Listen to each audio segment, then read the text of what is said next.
Here we are again, Sunday afternoon on Lake Lanier.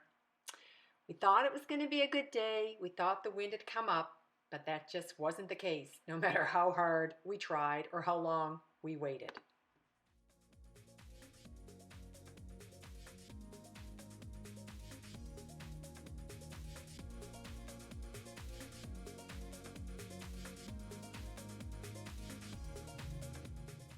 At this point, I kind of gave up.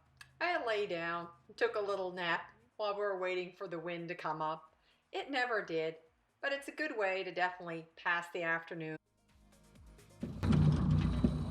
Well, the same can't be said for Brian. He persisted.